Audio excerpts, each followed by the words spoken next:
Get ready. 10 seconds. 5 seconds. Start. Coming to the internal affairs of the country, Madam Deputy Chairman, the policies of the Government of India for the last 15 years have been so manipulated that the rich people are becoming richer and the poorer sections of the people are becoming still poorer.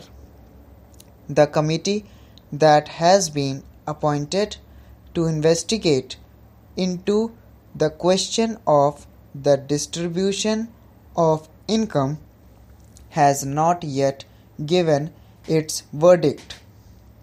But it is common knowledge that the people who are in the higher ups have become more rich and the people in the lower rung have become poorer. The prices of essential commodities that the peasants and the workers use have gone up so high that they are not within the reach of the mass of the people of the country. Government have not taken adequate steps to bring down the prices and to stabilize the prices as was recommended by the Food Grains Committee. We are now in the third plan. While the first plans are progressing, the number of the unemployed in the country is increasing.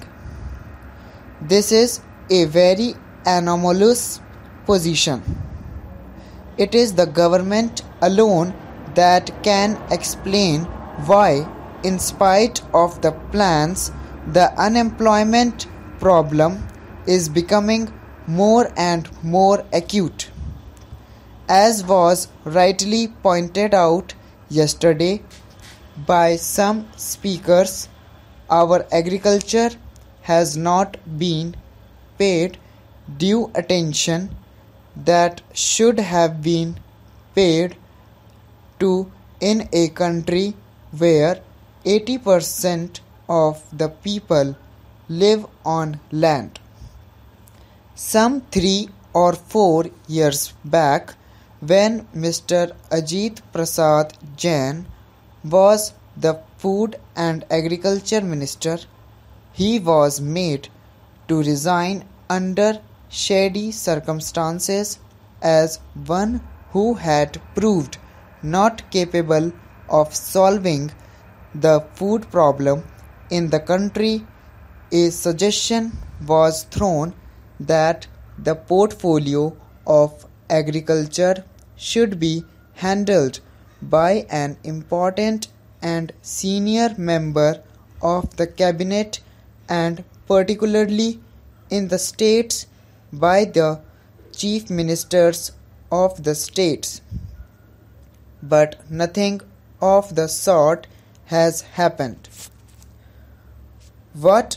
Whatever increase in food grains output we have obtained is not because of any increase in the yield per acre, but because of extensive cultivation. More land has been brought under cultivation and some irrigation facilities have now been provided. But the increase that we have seen is not in keeping with the demand that is necessary for us to feed 400 millions in India. So, whatever industrial development we want, the basic factor is that our agricultural economy should be improved. For that, all efforts should be made more should be used and the new methods of cultivation should be employed for growing more food crops and for growing other cash crops. In a review that was published by the Planning Commission itself, they have pointed out that there is acute shortage of power in more than 50% of the states in India. We have accepted a planned economy. We have completed 2 plans and we are now in the 3rd plan.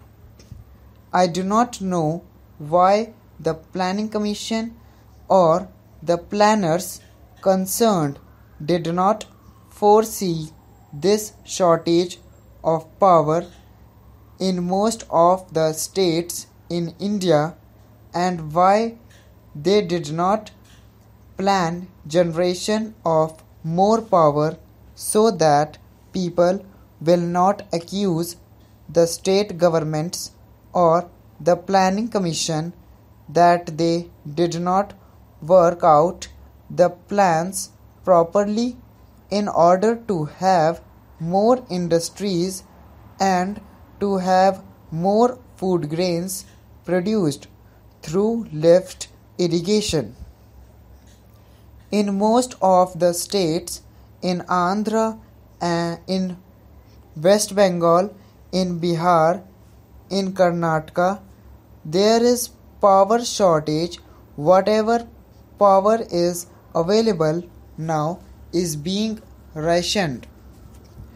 There are thousands of units of small scale industries which are not working for want of power, and there are thousands of lift irrigation pumps which are denied power supply for purposes of irrigating their lands, and wherever power is supplied, it is supplied during nights, which is not very convenient to make use of the power and use the power for agricultural purposes. The finance minister, in the statement that he made in the Lok Sabha and which was placed before us, has stated that it was assessed that for the successful implementation of the plan, even after taking every possible measure for the development of our exports, which clearly must be given the highest priority, we would need external assistance of the order of rupees 2600 crores, and we have, however, been less successful in obtaining and utilizing the external assistance required for financing the imports necessary for our developing economy. To industrialize our country and to bring it on par with other well-developed countries, we do need assistance, financial, technical, and other assistance. The finance minister was so hopeful that he was getting rupees 2600 crores of foreign aid from Aid India Club and other countries. But now he is not hopeful of getting that amount which is necessary to fulfill the targets in the third 5-year plan.